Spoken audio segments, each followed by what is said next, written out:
महाभारत का युद्ध, जिसे कुरुक्षेत्र युद्ध कहा जाता है, प्राचीन भारत के सबसे प्रसिद्ध युद्धों में से एक है। यह युद्ध धर्म और अधर्म के बीच संघर्ष का प्रतीक है, जो कौरवों और पांडवों के बीच लड़ा गया।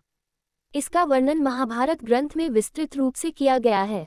युद्ध का कारण। युद्ध का मुख्य कारण हस्तिनापुर के सिंहासन पर अधिकार को लेकर पांडवों और कौरवों के बीच हुआ विवाद था।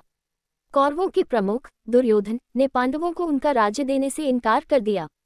पांडवों ने केवल 5 गांव मांगे, लेकिन दुर्योधन ने सुई की नोक बराबर जमीन देने से भी इनकार कर दिया। ये संघर्ष अंततः युद्ध में परिवर्तित हो गया। युद्ध का समय और स्थान हरियाणा राज्य के आधुनिक कुरुक्षेत्र में। अवधि 18 दिन। युद्ध के मुख्य पक्ष। पांडव पक्ष। पांडवों के साथ भगवान श्री कृष्ण, पांचाल, विराट, यदुवंशी और कई अन्य राज्यों के योद्धा थे। कौरव पक्ष। कौरवों की ओर दुर्योधन, भीष्म पितामह, कर्ण, गुरु द्रोणाचार्य और शकुनी सहित अन्य कई महारथी थे। युद्ध के मुख्य चरण। श्री कृष्ण का गीता उपदेश। युद्ध शुरू होने से पहले अर्जुन ने अपने संबंधियों के खिलाफ युद्ध करने से इनकार कर दिया।